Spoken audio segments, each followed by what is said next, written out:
벌써 가정의 달 우리가 5월을 맞이하고 오늘 첫째 주일로 우리 어린이 주일을 하나님 앞에 지키게 됩니다.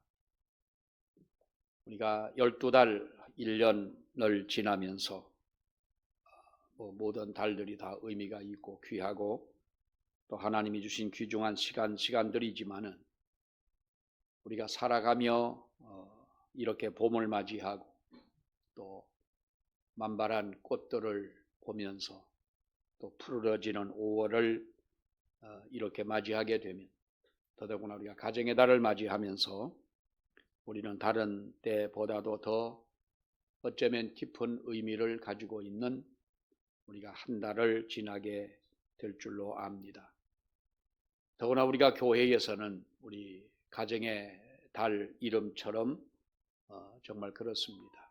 우리가 어린이 주일, 어버이 주일, 또 우리가 공식적으로 5월 21일이 부부의 날로 우리가 정해져 있습니다만은 이렇게 우리가 부부의 날로 또 부부의 주일로 이렇게 지키고 또 우리를 가르치는 교사들, 선생을 생각하는 또 교사의 날도 있고 참 우리가 많은 날들을 한 달 동안 지나게 될 텐데 가정의 달을 맞아서 무엇보다 가정을 위해 기도해야 되겠다.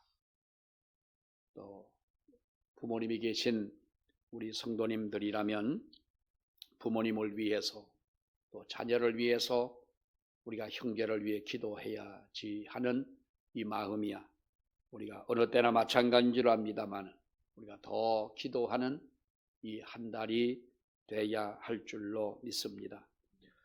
어느 책에 보니까 이런 이야기가 있습니다.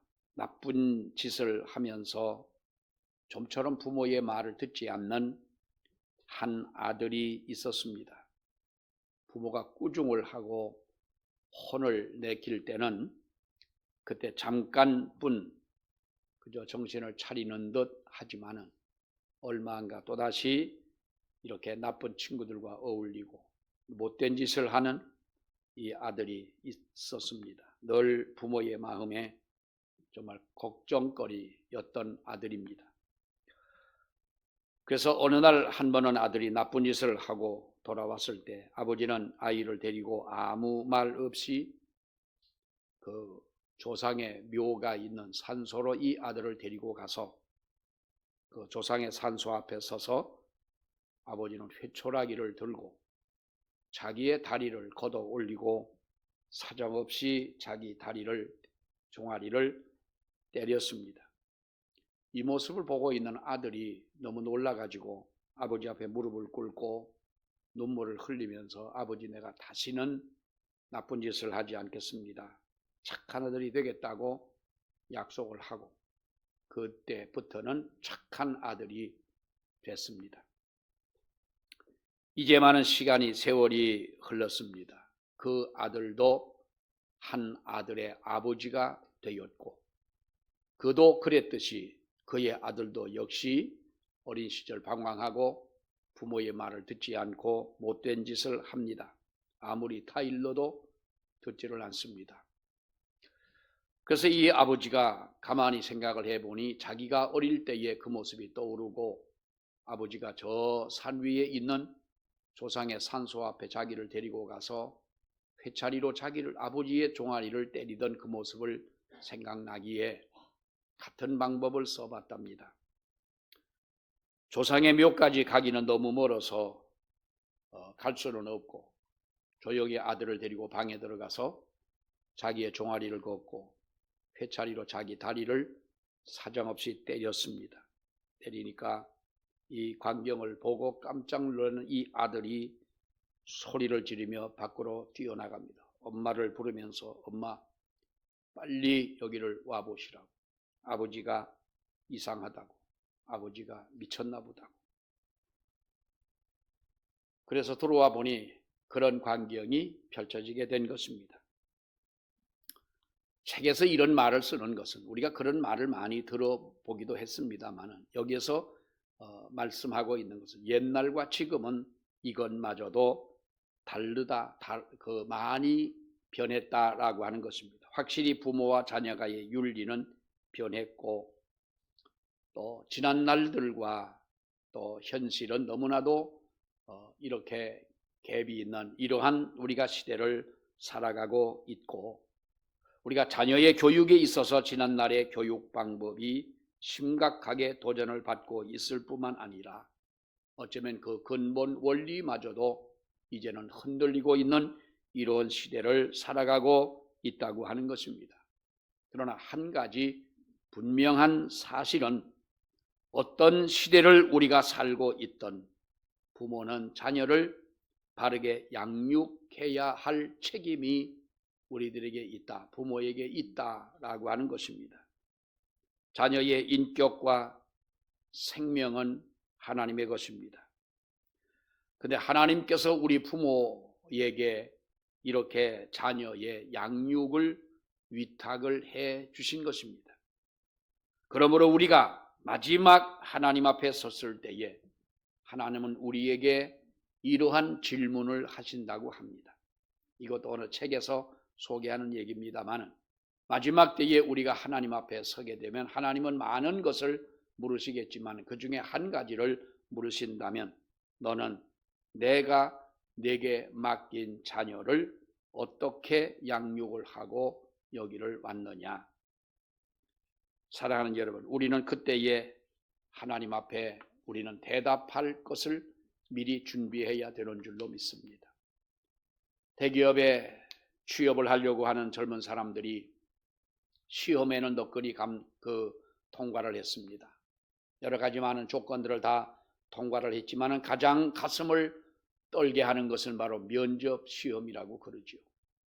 이 면접 시험은 자기와의 싸움만이 아니라 정말로 그 하늘처럼 높이 보이는 위에 있는 모든 이 회사를 대표할 수 있는 바로 직원들이 와서 자기들을 면접을 합니다. 질문을 하고 이 사람이 어떻게 대답을 할 것이냐. 거짓된 것을 말할 수는 없는 거지.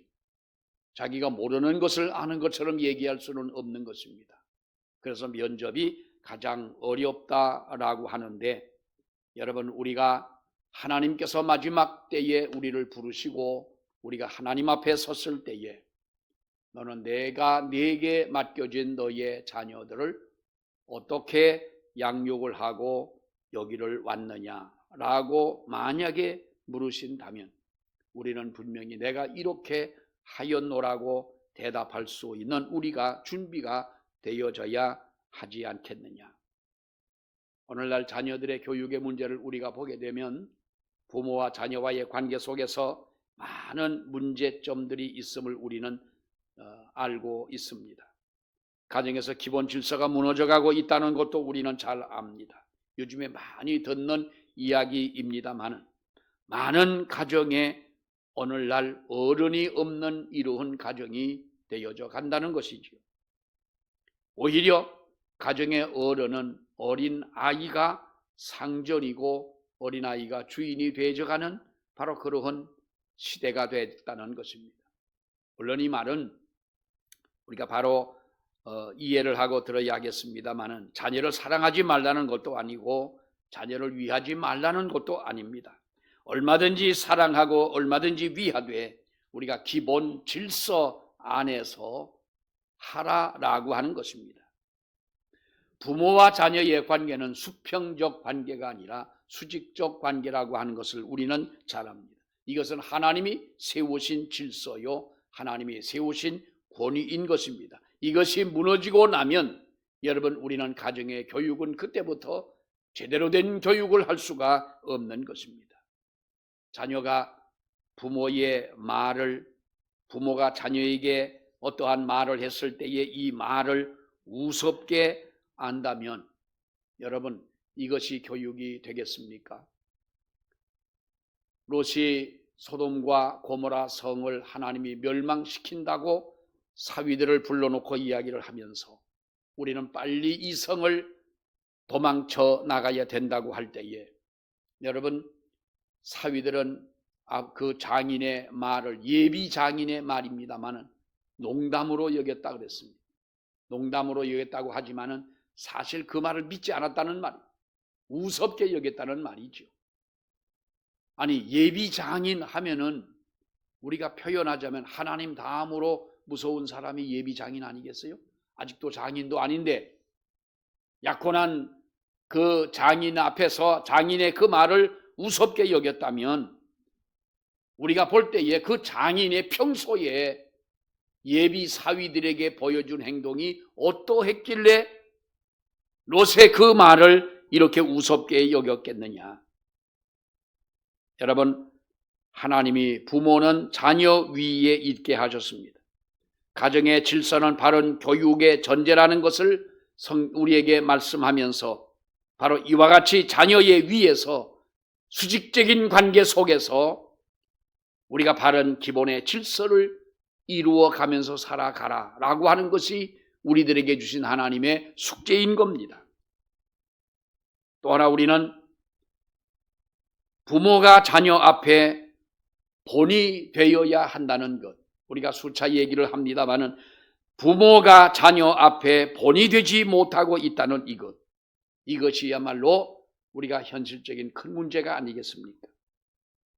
말과 행동이 일치하지 않고 겉과 속이 다른 부모의 위선적인 모습은 자녀의 교육에도 물론 방해가 될 뿐만 아니라 우리가 믿음으로 살아가는 성도의 가정이라면, 이런 부모라면 우리가 자녀들에게 정말로 자녀의 구원에 큰 장애물이 될 수밖에 없는 것입니다.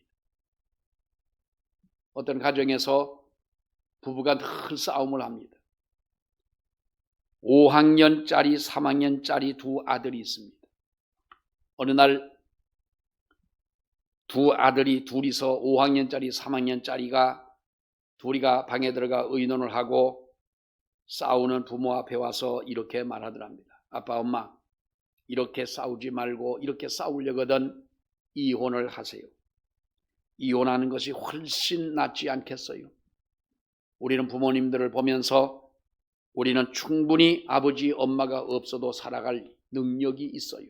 5학년짜리, 3학년짜리가. 그러니까 둘이 이렇게 싸울 바에는 이혼을 하세요. 여러분, 오죽하면 아이들이 그 부모의 모습을 보면서 설마 그런 아이들이 있겠어요? 그 부모의 모습을 보면서 자란 아이들이 과연 그 부모가 평소에 그 자녀에게 무슨 말을 한다면 여러분, 그것이 자녀에게 교육이 되고 인격적 어떤 도움을 줄 수 있는 부모의 행동이 될 수가 있겠느냐라고 하는 것이죠. 여러분, 옛날하고는 다릅니다. 옛날에는 우리가 어른들의 말 한마디면 잠잠했습니다. 저도 그런 시대를 살아온 사람이라고 생각을 합니다. 아버지가 무슨 부탁을 말한 말씀을 하시고 아침에 나가시면 아버지가 오기 전에는 분명히 내가 그것을 해야 된다고 하는 숙제를 안고 있었고 하려고 애를 썼고 부모의 말씀에는 우리가 정말로 어떠한 여러분 반항도 하지를 못하던 바로 그러한 시대였습니다. 요즘은 여러분 우리가 그걸 통합니까? 형제끼리 싸우지 말라고 하니까 엄마 아빠는 싸우지 마세요. 본이 되지 않고는 부모의 말이 여러분 먹혀 들어가지가 않습니다. 기도의 본을 보이고 가정에서 성경을 읽는 아버지의 모습, 어머님의 모습의 본을 보이는 우리 부모님들이 돼야 합니다. 전 생활이 자녀에게 산 모범이 돼야 하는 것입니다. 그럴 때에 비로소 아버지의 말이, 엄마의 말이 우리 자녀에게 교육이 되고 효과적인 바로 이러한 삶이 될 수가 있다는 겁니다.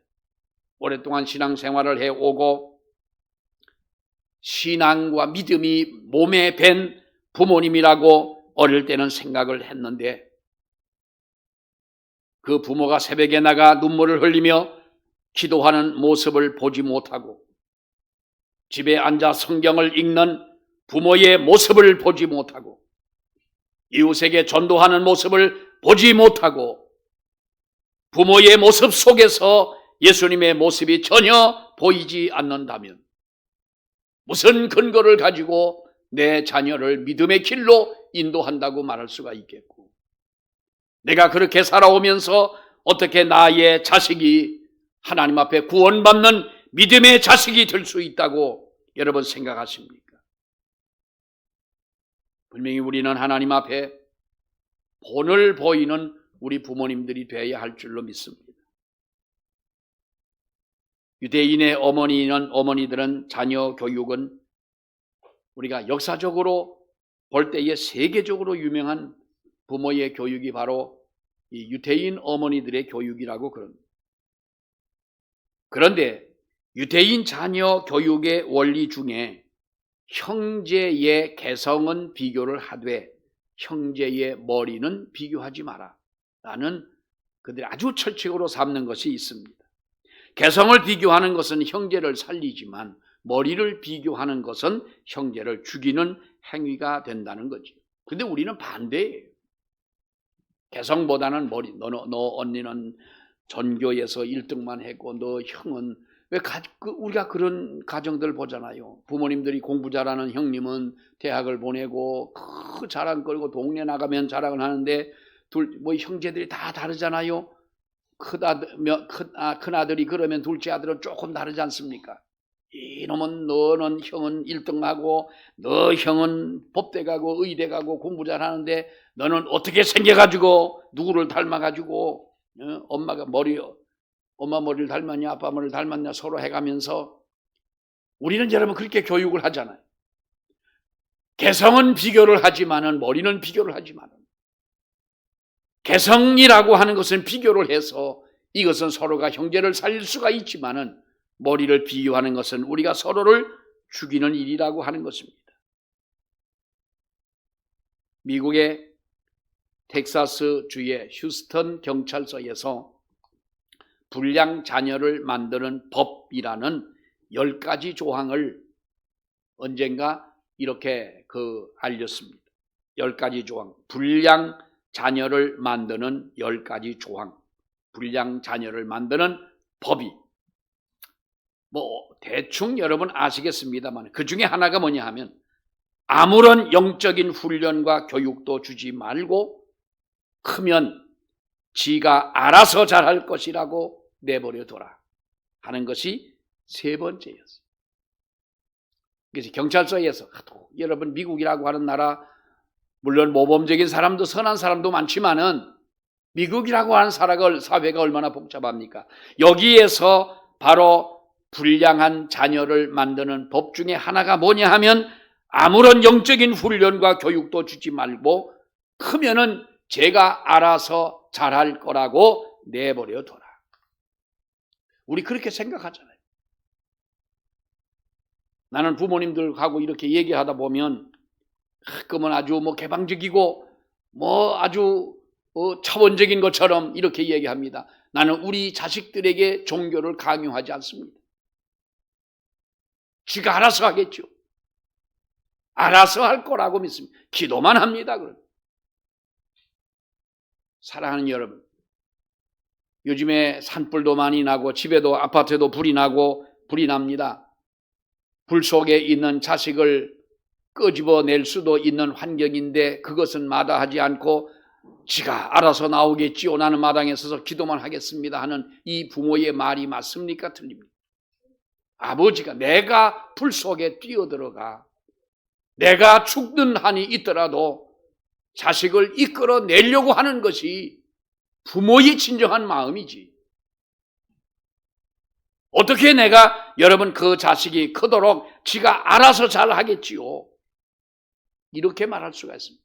기독교 자녀 교육의 첫째의 원리는 이렇습니다. 자녀를 누구로 보느냐라고 하는 것입니다.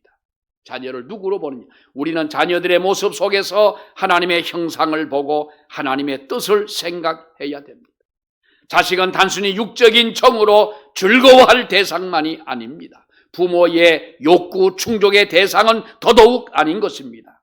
저들은 하나님의 기쁘신 뜻을 이루기 위하여 세상에 태어난 존재들이고 하나님의 계획과 위대한 원대한 뜻을 가지고 있는 것이 우리의 자녀들이라면 사랑하는 여러분, 일찍이 하나님과 동행하도록 이끌어주고 그들을 위해 우리가 기도해야 하는 것이 우리 부모의 진정한 사명이라는 것입니다. 기도하며 최선을 다하는 것입니다. 이것이 기독교 가정의 교육의 출발점이 되어야 한다는 것이죠. 오늘 이 본문의 말씀을 우리가 보게 되면 예수님이 6월절에 유대에 올라가셔서 잡히시고 십자가의 사형을 당하게 되는, 십자가를 지고 골고다 언덕을 오르는 바로 그 모습입니다. 예수님이 죽을 힘을 다해서 매를 맞고 멸시를 당하고 마지막에 무거운 십자가를 지고 올라갈 때에 바로 감당할 수가 없어서 여러분 다른 사람을 시켜 십자가를 지게 하고 뒤도 돌아볼 수 없는 지친 그 몸을 가지고 골고다를 따라 올라갈 때에 뒤따라오며 울고 있는 여인들을 보게 됩니다. 그러면서 뭐라고 말씀합니까? 여러분, 그 여인들을 향하여 말씀하시기를 나를 위하여 울지 말고 너희 자녀를 위해서 울어라. 나를 위해 울지 말고 너희와 너희 자녀를 위하여 울라. 우리가 이 말씀의 배경을 보자면 예루살렘 입성 때로 우리가 올라가 봐야 하지요. 예수님이 예루살렘을 입성하실 때 많은 사람들이 길가에 나와서 호산나 찬송을 부르며 이스라엘의 왕으로 오신 이를 여러분 이렇게 찬송을 합니다. 그를 예수님을 맞이했습니다. 그때에 우리가 누가복음 20장에 보면은 예수님이 예루살렘 성 가까이 오시면서 우시며 뭐라고 말씀을 하십니까? 우시며 이르시되 예루살렘아 예루살렘아 암탉이 그 새끼를 날개 아래 모음같이 내가 네 자녀를 모으려 한 일이 몇 번이냐. 그러나 너희가 원치 아니하였도다. 보라 너희 집이 황폐하여 버린 바가 될 것이다. 예루살렘아 예루살렘아 내가 너희를 암탉이 날개 아래 새끼를 모음처럼 네 자녀를 모으려 한 일이 몇 번이더냐. 그러면서 주님은 너희는 너희와 너희 자녀를 위하여 울라. 이 말씀은 예수님이 십자가에 돌아가시고 40년이 채 되기 전에 여러분 티투스 황제라고 하는 사람을 통해서 모든 예루살렘이 다 파괴가 되어지고 모든 사람이 살육을 당했습니다. 성전은 자취마저 감추어지게 된 것입니다. 이스라엘 백성들은 혼신의 힘을 다해서 저항을 해 보았지만은 그 당시의 상황이 얼마나 끔찍했던지 자기의 자식의 아이들까지도 삶아 먹을 만큼 바로 그들은 비참한 이러한 최후를 여러분 만나게 되지 않습니까? 주님은 이것을 미리 보시고 너희와 너희 자녀들이 심판당할 때가 이럴 텐데 나를 위해 울지 마라. 십자가를 지고 가는 나를 위해 인정의 눈물을 흘리지 말고 너희와 너희 자녀를 위하여 울어라. 사랑하는 여러분, 우리가 참으로 예수님을 사랑하게 되고 그 구원의 놀라운 은혜를 경험하게 되면 이런 가슴이 우리에게 밀려와야 될 줄로 믿습니다. 내가 진실로 주님을 사랑하고 그 사랑하는 주님으로 인하여 구원받은 확신이 내 가슴 속에 있다면 우리들에게 내 자녀를 위해 울라고 하는 이 울음이 우리의 가슴에 여러분 밀려와야 한다는 것입니다. 주님을 사랑하는 사람은 자기 영혼을 사랑합니다. 영혼의 구원을 확신하는 사람은 나의 영혼에 만족한 것이 아니라 다른 모든 이의 영혼까지도 사랑하게 되는 것입니다.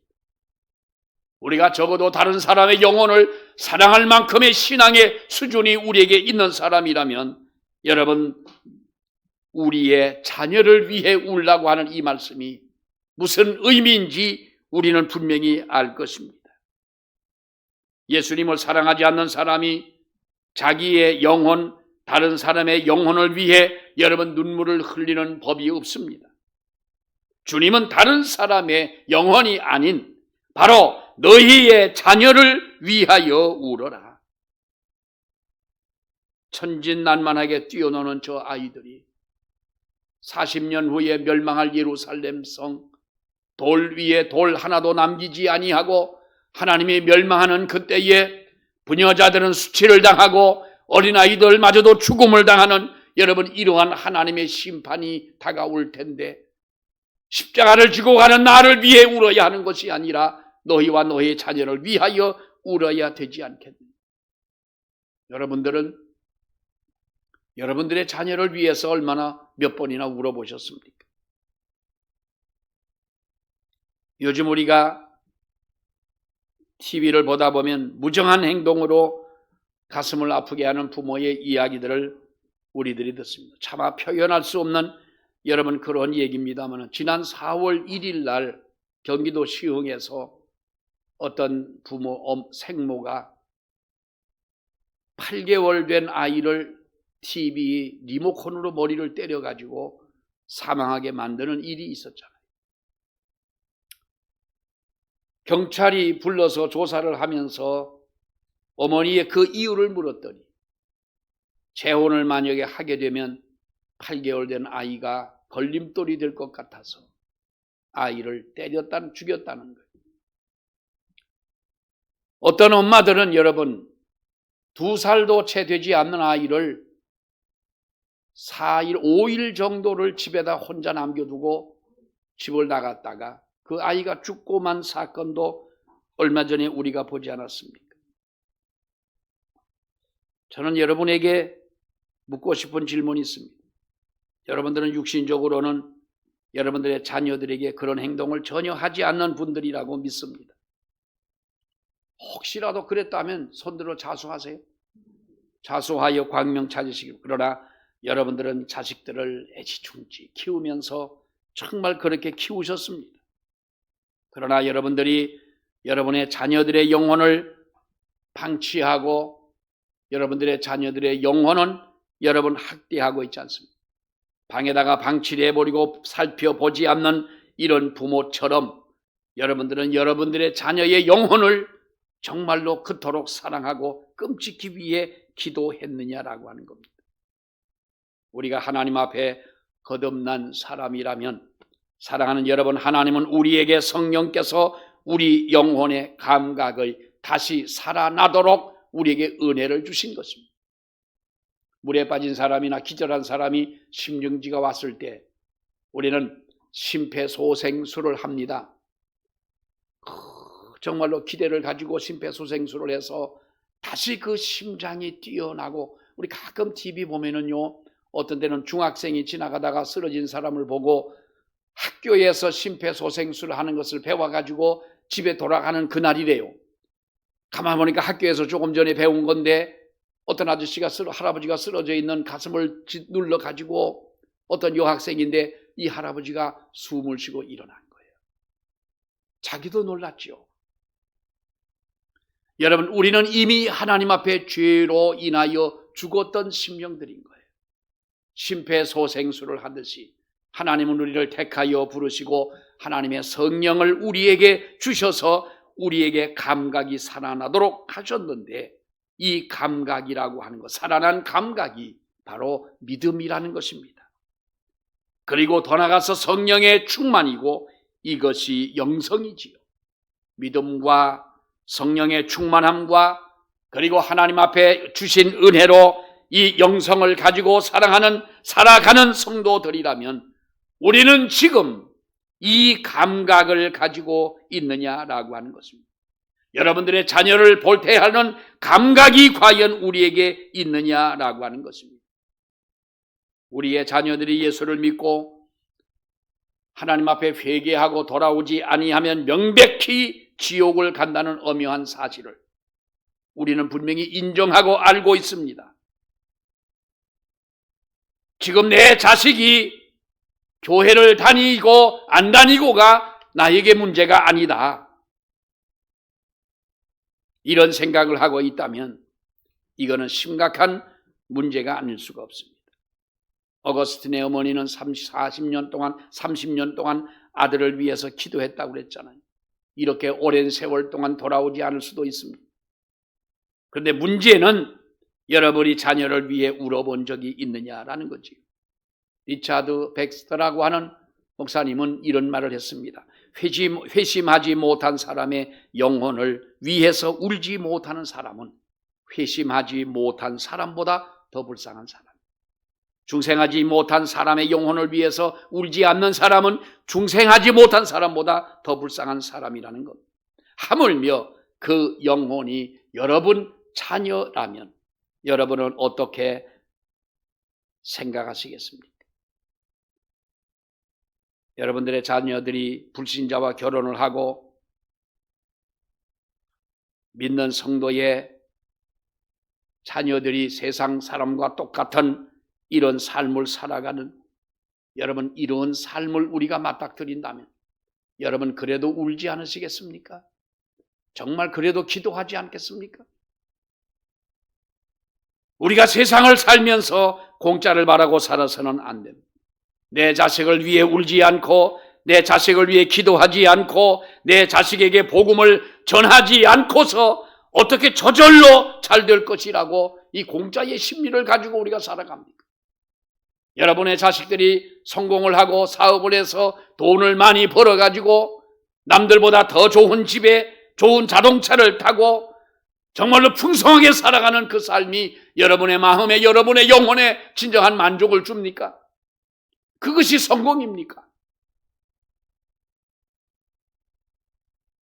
자녀를 위해 눈물을 흘리지 않고 기도하지 않으면 여러분은 하나님을 사랑하는 사람들이 아닙니다.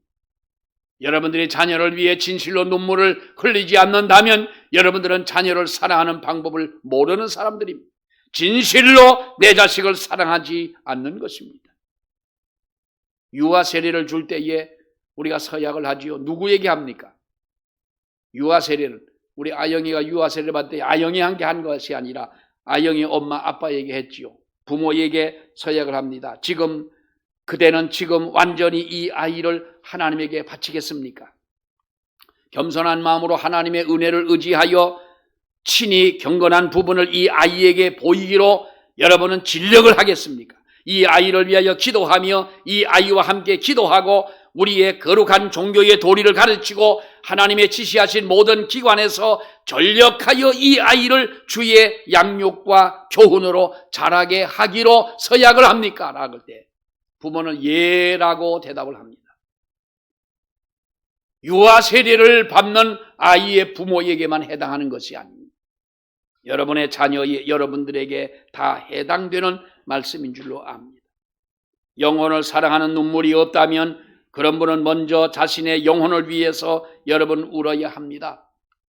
그리고 정말로 내가 하나님의 은혜로 구원받은 사실을 인정하고 내 가슴 속에 이 감각이 살아난다면 여러분은 여러분의 자녀를 위하여 울어야 될 줄로 믿습니다. 때가 늦으면 여러분 돌아오지 않습니다. 때라는 것이 있지 않습니까? 뇌출혈로 쓰러졌을 때 병원에 갈 수 있는 그 시간이 때가 있는 겁니다. 어쩌면 지금이 아니면 때늦은 회한의 눈물을 흘리게 될 줄도 모릅니다. 어린이 주일입니다. 가정의 달을 맞아서 여러분들이 정말로 여러분들의 자식을 생각한다면 여러분은 너와 네 자녀를 위해서 울어라. 자식을 위해서 울어라. 이 주님의 말씀이 저는 여러분의 마음속에 들려지는 이 시간이 되기를 원합니다. 그리고 정말로 자식을 위해서 우는 우리 모두가 되시기를 축원합니다. 기도하겠습니다. 하나님 은혜를 감사합니다. 가정의 달 5월을 저희들이 맞이하고 이렇게 첫 주일로 어린이 주일을 맞아 우리의 자녀들을 생각하고 너희가 너희 자녀를 위해 울라는 주님의 말씀을 붙잡고 우리 자녀를 위하여 눈물을 흘리는 기도하는 우리가 되기를 아버지여 원합니다. 어거스틴 같은 방탕한 아들도 그토록 눈물 흘려 기도하는 어머님의 기도에 회심하고 돌아왔던 것처럼 주님, 우리의 자녀들이 가장 우선적인 것이 하나님 앞으로 회개하고 돌아오는 구원의 역사가 이루어지는 우리의 가정들이 되게 하여 주시옵소서. 예수님 이름으로 기도하옵나이다. 아멘.